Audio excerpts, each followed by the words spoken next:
Tuwao at hanggang sa balik. Dahil nga, sabi ko, kailangan balikan ko muna yung aking mga kasama sa Norte at mapag-usapan namin kung ano ang mga problema na dapat na dito sa kampanya nito, kung ano ang dapat pag-usapan.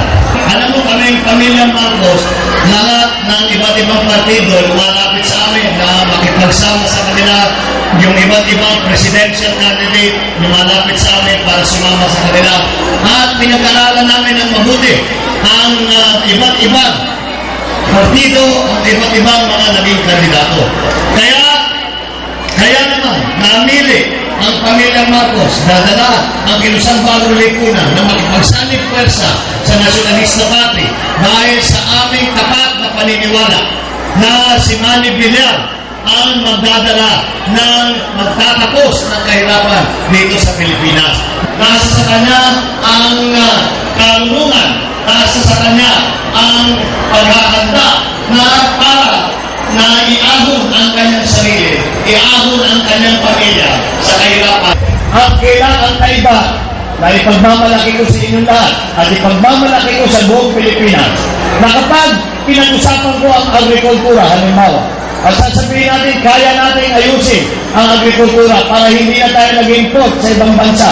Kaya natin gawan ng sistema ang agrikultura sa buong Pilipinas. Hindi lang po salita yan dahil ang katotohanan, nagawa na namin sa Ilocos Norte yan ng governor ako. Naayos namin ang agrikultura, nagawa namin ng solusyon ang problema ng agrikultura. Hanggang ngayon, ang Ilocos Norte ay tuloy-tuloy ang pag-export ng pagkain dahil 300% ng konsumo namin ang produksyon namin. Kaya marami kami na-export sa iba't ibang lugar. Pagka sinasabi ko po, na nais ko na magkaroon ng insurance ang bawat Pilipino dahil para sa akin mali at hindi dapat payagan na ang isang Pilipino ay mamamatay dahil wala siyang pambayad ng medisina, wala siyang pambayad sa doktor. Palagay ko, hindi ito tama at hindi natin pwede pambayaan ito. Kaya sa aking pananaw, dapat lahat ng Pilipino ay mabigyan ng health insurance. Sinasabi ng iba, paano ano naman, pangako na naman yan. Hindi po pangako yan. Dahil sa Ilocos Norte, 100% ng tiga Ilocos Norte ay may health insurance. At hindi ito yung health insurance na pang-election lang, na nawawala, na expired after one nung napakatapos sa isang taon. Ito, insurance na ibinibigay sa bawat pamilya na binabayaran ng probinsya. Kaya kailangan gawin din natin ito para sa buong Pilipinas. Kapag sinabi ko po na walang katiwala, kailangan labanan ng katiwalian.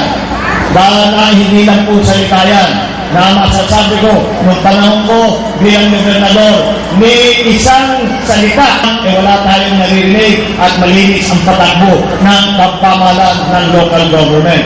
Kapag pinag-usapan ang education na kailangan pagandahin ang ating mga eskwelahan, kailangan masuportahan natin ang ating mga maestra. Hindi na naman po pangako yan. Yan po ay masasabi natin nagawa ko na. Unang oras ng unang araw na pag-upo ng pag-upo ay alam ko na ang gagawin. Ganyan din po ang ating kandidato para sa presidente. Siya rin ay handang-handa. Kaya nakita niyo naman ninyo. Hindi kayo yayaman kagaya ng hindi lalaki ang negosyo ninyo at yayaman kagaya ni Manny Villar kung hindi ka marunong magpatakbo ng organisasyon ng maayos. Parating na po ang ating panawin pagdanan.